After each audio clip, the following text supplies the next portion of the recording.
Hello दोस्तों, कैसे हैं आप सब। तो दोस्तों एक बार फिर से नया स्टोरी वीडियो लेकर हम आपके बीच में आए हैं। तो आज हम बताएंगे ब्लडी मेरी के बारे में। दोस्तों इस नाम को आपने कई बार सुना होगा, लेकिन क्या आपको पता है दोस्तों कि ब्लडी मेरी की कहानी सच्ची है या नहीं। तो चलिए दोस्तों इसके बारे में हम आपको पूरे विस्तार से बताते हैं। ब्लडी मेरी इंग्लैंड की रानी हुआ करती थी, जिसे मैरी ड्यूटोन के नाम से भी जाना जाता था। मेरी 15 जुलाई से लेकर अपनी मृत्यु तक इंग्लैंड की रानी कहलाती थी, लेकिन उनकी मौत के बाद उसका नाम ब्लडी मेरी रख दिया गया। ब्लडी मेरी के बारे में हम जो कुछ भी जानते हैं दोस्तों, वह सारे स्टोरी लगभग सच है, क्योंकि कई लोगों ने ब्लडी मेरी की घटनाओं को महसूस किया है। ब्लडी मेरी एक आत्मा है जिसे आप रात्रि में 2 बजे से लेकर 3 बजे के बीच में अनुभव कर सकते हैं। कहा जाता है ब्लडी मेरी मोमबत्ती के द्वारा से प्रकट होता है।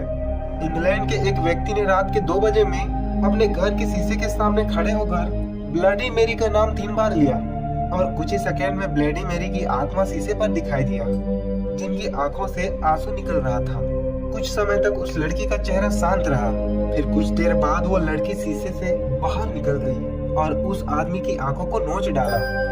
1500 ईसा पूर्व से लेकर 1546 तक मेरी इंग्लैंड का राजा थे और उनकी 2 बेटियां भी थी। पहला का नाम एलिजाबेथ थी और दूसरी लड़की का नाम मैरी रखा गया था। महल में सैकड़ों नौकर नौकरियां होने के बाद भी मैरी महल में सारे काम करती थी। मैरी के पिता उसे जो कुछ भी काम देते थे वह उसे बखूबी से करती थी। मैरी कभी भी उसके पिता की बातों को अमान्य नहीं करती थी। फिर 1546 में राजा एर्मी की मौत हो गई दोस्तों, और उनके पिता के मरने के बाद प्रजाओं के कहने के अनुसार मैरी को इंग्लैंड की रानी बना दिया गया। रानी बनने के बाद मैरी अब जो चाहे वह कर सकती थी, लेकिन इसके समय में कुछ हालातें बिगड़ी हुई थी। इंग्लैंड में धर्म को लेकर कई बार बड़े बड़े झगड़ा हुआ करता था, लेकिन ये चाहती थी कि पूरे इंग्लैंड में एक ही धर्म होना चाहिए, वो धर्म है कैथोलिक।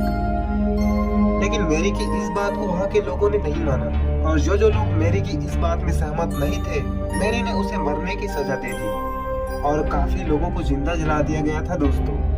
इसी वजह से मैरी को लोगों ने नापसंद करना शुरू कर दिया और उसे एक शत्रु के रूप में देखने लगे। कहा जाता है कि जब वे नहाती थी तब पानी की जगह लोगों के खून से नहाती थी, कि खून में नहाने से वह ज्यादा जवान लगती थी। फिर कुछ सालों बाद मैरी ने शादी कर ली और वे एक असाधारण जीवन बिताने लगे। मैरी को एक बच्चे की जरूरत भी थी, ताकि वह बड़े होकर उसके राज्य में उत्तराधिकारी हो। लेकिन दोस्तों उस समय बहुत अजीब घटना हुई। आपको बता दें कि कोई भी बच्चा उसे गर्भ से जन्म नहीं लिया, और इस घटना से सारे लोग आश्चर्यचकित हुए। कुछ महीने बाद मैरी का पेट फिर से पहले जैसा नॉर्मल हो गया। तभी उस समय के ओझा ने उसे बताया कि इतने दिनों से उसके गर्भ में कोई बच्चा नहीं बल्कि एक भूत निवास कर रहा था।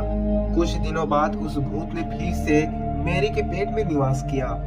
वो फिर से गर्भवती हुई, लेकिन इस बार भी मैरी से कोई बच्चा पैदा नहीं हुई, और कुछ दिन बाद मैरी की मौत हो गई दोस्तों। मैरी को लोग बहुत ही निर्दयी मानते थे, क्योंकि वे लोगों को जिंदा जला देती थी और लोगों के खून से वो नहाया करती थी। जब वे भूत मैरी के पेट में निवास कर रहा था तो लोगों ने मैरी को शापित घोषित कर दिया, और इसी के चलते मैरी का नाम ब्लडी मेरी रखा गया, और इसी वजह से मैरी का आत्मा अभी तक भटक रहा है दोस्तों। सो दोस्तों अगर ये स्टोरी आपको अच्छा लगा हो तो फटाफट हमारे चैनल को सब्सक्राइब कर दीजिए और बेल आइकन दबाइए हमारे लेटेस्ट वीडियो सबसे पहले देखने के लिए। जय हिंद।